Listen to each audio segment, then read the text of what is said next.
Examinons à présent le processus de saisie, d'enregistrement et d'impression d'une facture. Ce processus commence par le choix d'un client. Ce choix actualise le pavé d'adresse. Vous remarquez ici le numéro de facture qui est formaté suivant vos habitudes de numérotation. Cette facture comporte, mais c'est optionnel, un pavé observation qui permet de décrire la nature de la prestation. Passons à présent aux lignes de facturation. Les lignes de facturation peuvent être élaborées suivant plusieurs principes.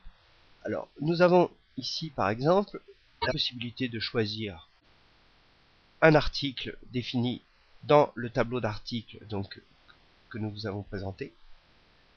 Donc, le choix d'un article actualise le prix unitaire. Il suffit ensuite de saisir une quantité et la facture se calcule.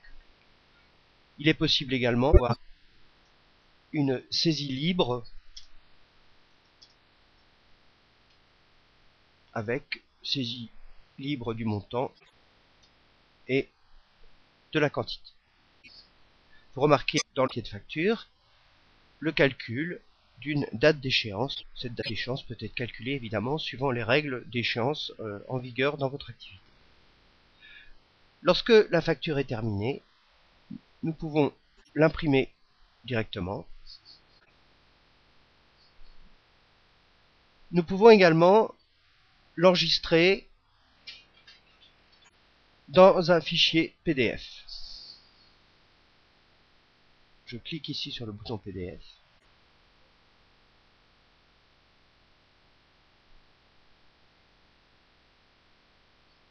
Et cette facture est prête ici à être jointe à un mail par exemple. Lorsque ces documents sont produits, il me suffit de cliquer sur le bouton enregistrer. Donc l'enregistrement va incrémenter le numéro de facture.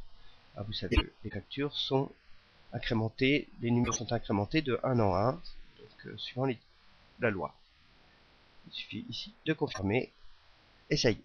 Alors vous avez vu de manière très fugitive que la facture vient d'être enregistrée ici dans vos données, c'est-à-dire que dès à présent vous allez pouvoir en suivre le règlement.